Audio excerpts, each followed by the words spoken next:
tigre, bem louco, machado de Xangô fazer honrar teu choro.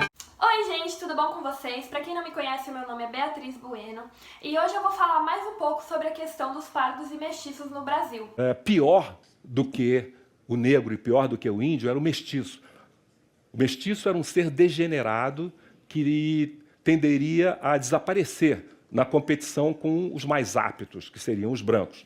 Esse vídeo ele vai ser continuação do documentário que eu gravei sobre a minha experiência racial, que eu vou deixar aqui embaixo na descrição para quem ainda não assistiu. Como tem 45 minutos, para quem não vai assistir agora e quer assistir esse vídeo, eu vou resumir. Que eu tive na infância e na adolescência uma fase de sofrer muito racismo, muitas experiências raciais negativas.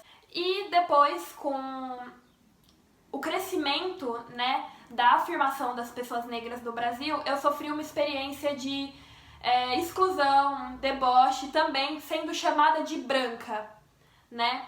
Então eu imagino que isso deve acontecer com muitas pessoas pelo Brasil, é por isso que eu vim fazer esse vídeo, né? Você sofre exclusão pelo racismo e depois você sofre exclusão sendo chamado de branco. E hoje eu vou falar mais um pouco sobre isso. Primeiramente, gente, eu quero falar que no vídeo que eu gravei no documentário, eu falo que eu não tive experiência negativa racial na minha faculdade. Mas eu fui refletindo, eu tive que ficar 3 dias longe da internet depois de postar aquele documentário, porque foi um assunto muito forte pra mim pra falar sobre, né? Então me deixou bastante vulnerável, eu fiquei ansiosa e eu precisei ficar longe. Eu refleti, gente, que eu sofri uma experiência racial negativa, sim. Para começar a falar sobre isso, eu vou falar sobre os traumas e vivências negativas que o racismo fez eu passar na infância e na adolescência. Para mais detalhes, assistam o documentário. Foi uma sensação de exclusão, não pertencimento, discriminação, deboche da minha cara, violência verbal, violência física, exposição me ridicularizando, que tiveram umas situações que eu não falei no documentário, mas no ensino médio teve uma peça da escola e me colocaram para fazer empregada. E no circo também, que eu fazia aula de circo, queriam que eu fizesse a bruxa, a qualquer custo queriam que eu fizesse a bruxa. E eu me recusei e eu fui excluída mais ainda, porque ou você é a bruxa ou você não participa. E eu fui excluída mais ainda, meus minutos de apresentação diminuíram, eu era a única pessoa parda do grupo, o resto eram todas pessoas brancas, não tinham negros de pele retinta. Constrangimentos públicos nesse tipo de situação, de ser empregada na peça. Não acolhimento, né, porque não tem o acolhimento das suas dores. Sensação de não lugar, né, porque, por exemplo, quando eu fazia cosplay, eu não tinha lugar ali, porque os personagens japoneses são brancos e você não é branca, não vai ficar bom. Silenciamento, eu não sentia que eu podia ter voz, eu não sentia que eu podia falar sobre isso, eu nem sabia como falar sobre isso, eu não entendia o racismo, eu só sofria aquela dor e ficava quieta sem saber o que era. Uma coisa interessante, um questionamento sobre a minha aparência física, né, que naquela época eu implorava para ser um pouco mais branca. Poxa, se eu tivesse puxado um pouco mais pro meu pai, eu não ia passar por tudo isso, né? Essas foram as conclusões que eu cheguei através da análise. Agora, eu vou falar das 2 experiências que eu tive depois da explosão, a teoria do colorismo, das pessoas se afirmando negras, né? Que vieram pessoas na internet me chamarem de branca e as pessoas na minha faculdade vieram fazer a mesma coisa, né? Inclusive me ofender, inclusive falar que eu não devia ter nenhum amigo, porque se eu tivesse algum amigo, ele me avisaria pra eu não falar essas coisas, esse tipo de coisa. E eu parei pra pensar o que essas 2 experiências trouxeram pra mim e o que foram essas vivências. E essas vivências, elas trouxeram pra mim exclusão, sensação de não pertencimento, discriminação, deboche da minha cara, violência verbal, não trouxe violência física. Exposição me ridicularizando no grupo da faculdade para todo mundo ver. Constrangimento público, né, nessa situação. Não acolhimento, sensação de não lugar, silenciamento. Para vocês terem uma noção, gente, eu postei um vídeo meu no meu story, que eu coloquei no documentário, deu criança dançando com um monte de criancinhas brancas. Eu claramente não branca. eu perguntei, gente, vocês querem que eu fale sobre a minha experiência racial? E tiveram 59 pessoas que votaram sim. E tiveram 3 pessoas que votaram não quero saber. E 2 eram pessoas aleatórias, brancas, que me seguem pelo conteúdo espiritualista, e uma era uma pessoa da minha faculdade, que é uma pessoa que tem a pele mais clara que eu não sei o nome. Eu só reconheci porque eu vi a fotinho ali pequena e eu reconheci que é uma pessoa da minha faculdade. Eu não sei o nome. Esse vida eu já nasci, demorou. Eu não sei como essa pessoa se autodeclara, se ela se declara... Não sei, né? Vai saber, a miscigenação é muito grande, se ela se declara negra de pele clara, se ela se declara branca mesmo. Eu só sei que ela foi tentar me silenciar. E ela votou não. Essa pessoa não me segue no Instagram, ela foi lá só pra me odiar e pra votar não, pra eu não falar. Mas... Enquanto a tampa do caixão não fechar, minha voz tá no ar. Então aconteceu esse silenciamento também. A parte que eu falei do questionamento se a minha aparência física é adequada, se ela não seria melhor de outro jeito. Porque quando eu sofria racismo, eu pensava, poxa, se eu fosse um pouco mais branca, seria mais fácil. E quando eu passei por essa exclusão de não poder falar sobre o racismo que eu vivi, com as pessoas me chamando de branca, eu cheguei a pensar, nossa, se a minha pele fosse um pouquinho mais escura, se eu tivesse um pouquinho mais de traços negros, eu ia poder falar da minha vivência racial sem sofrer essa exclusão.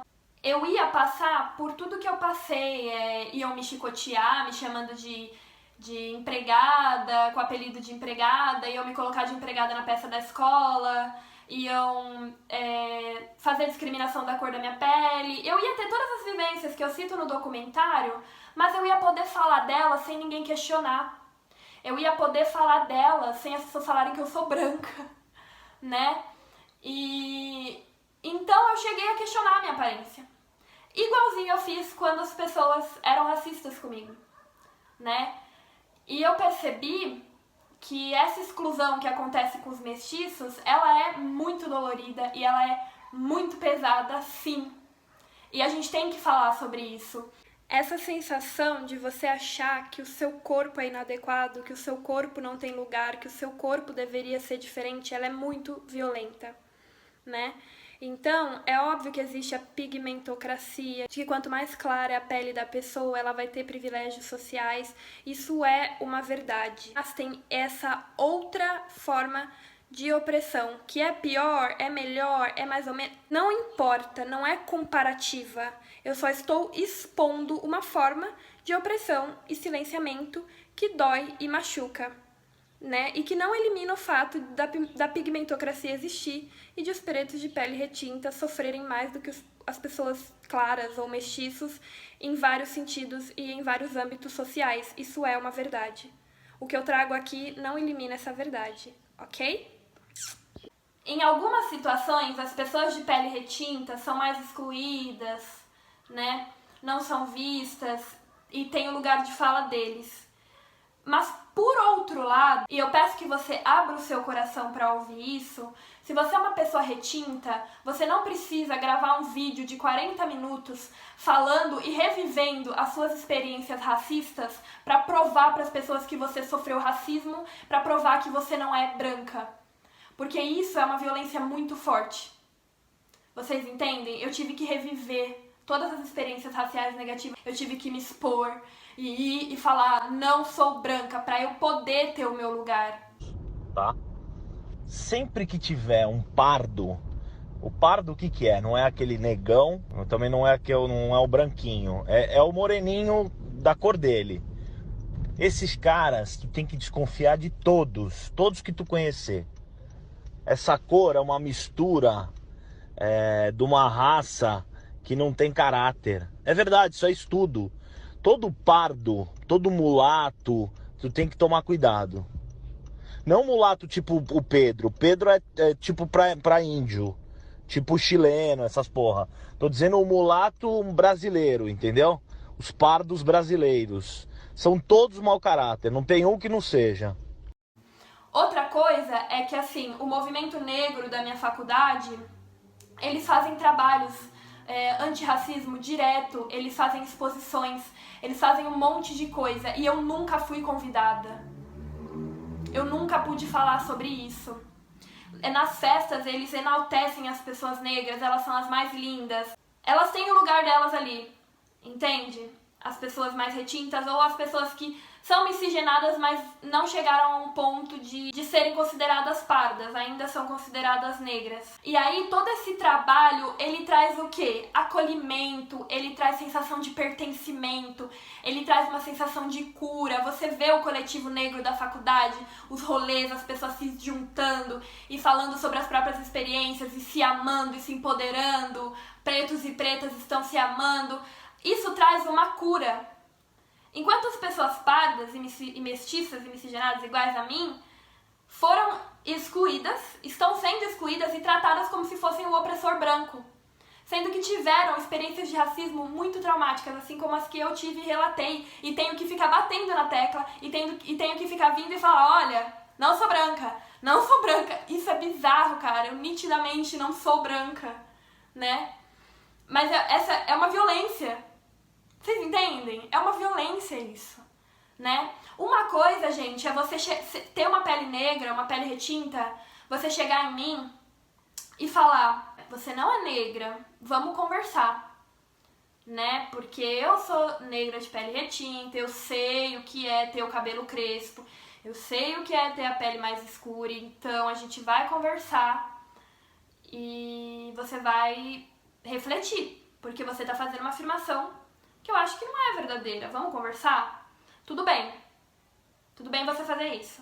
Agora, você humilhar publicamente uma pessoa que nem tá falando que é negra, estava falando que eu sou parda, desmerecendo toda a vivência dela, sem você conhecer ela, e também tentando silenciar ela, né?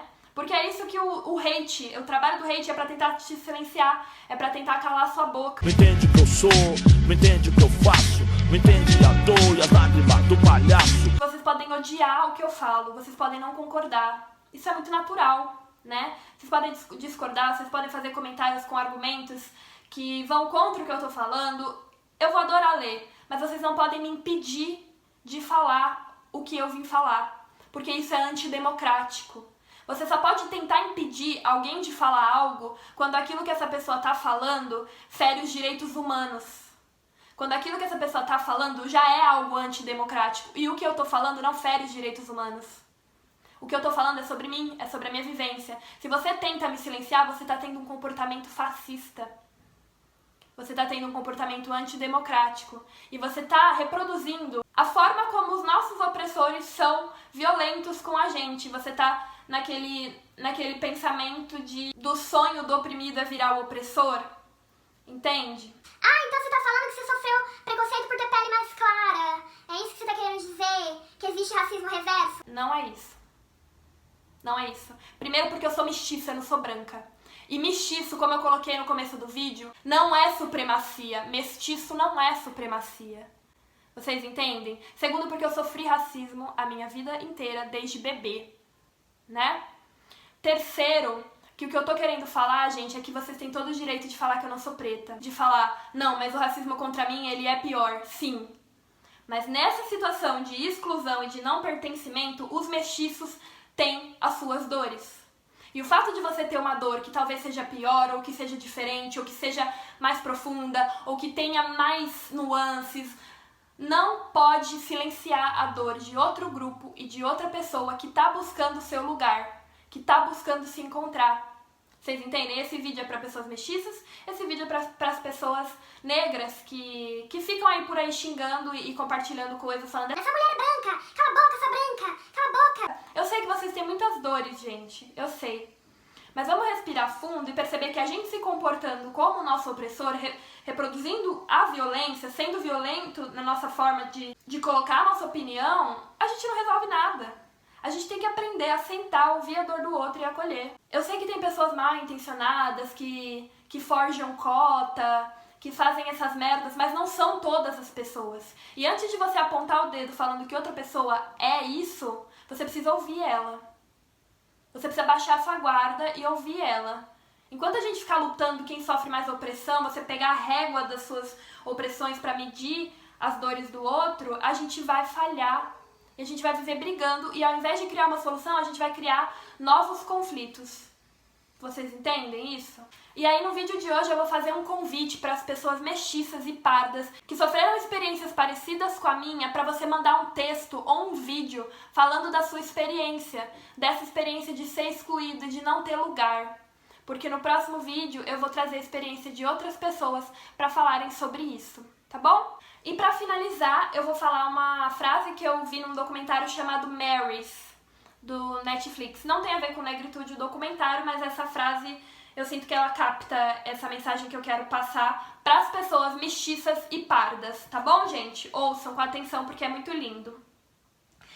Em algum momento de nossas vidas, todos nos sentimos deslocados, todos nos sentimos perdidos, confusos, sem rumo.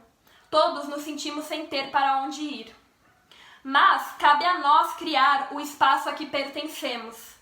Não é algo a ser descoberto, é algo a ser criado. É algo que só podemos construir quando eliminarmos o medo de que ninguém e nenhum lugar nos aceitará. Quando partimos para o mundo pela primeira vez, estamos indo buscar algo que já está dentro de nós. Obrigada. Se você não é inscrito aqui no canal, eu peço que você se inscreva, curte, ativa o sininho e manda esse vídeo para alguém que você acha que é muito importante ouvir isso. Muito obrigada.